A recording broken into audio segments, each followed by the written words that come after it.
Hi, I'm Dr. David Hill, and today we're going to talk about how to get rid of postnasal drip and cough. What do we mean when we say postnasal drip? Well, it's pretty straightforward. The nose is connected to the back of the throat, and when you get a runny nose, the mucus and secretions drip down the back of the throat. That can be really annoying. It can cause some sore throat, and as that stuff drips down into the lungs, you have a reflex to cough it back up and get it out of the lungs, so postnasal drip can also cause cough. Getting rid of it depends on what is the cause. There are several things that can cause postnasal drip.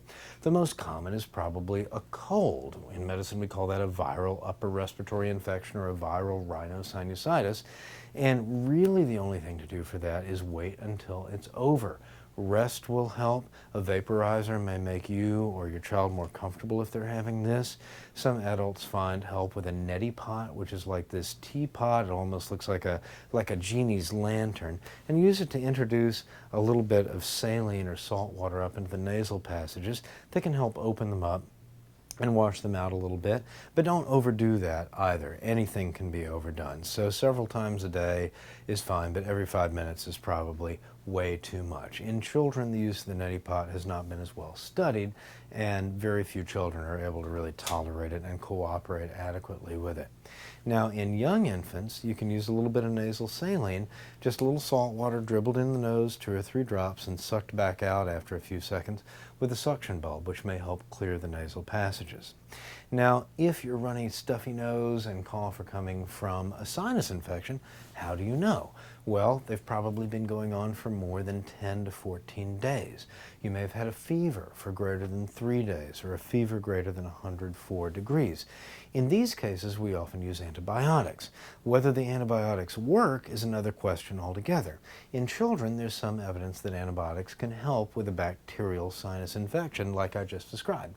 In adults, the evidence is not as good. So while we do it frequently, you might talk to your doctor and say, hey, are you really sure this is going to help? Now, if this is from allergies, there are some great allergy medicines out there. The best are the nasal sprays with steroids in them.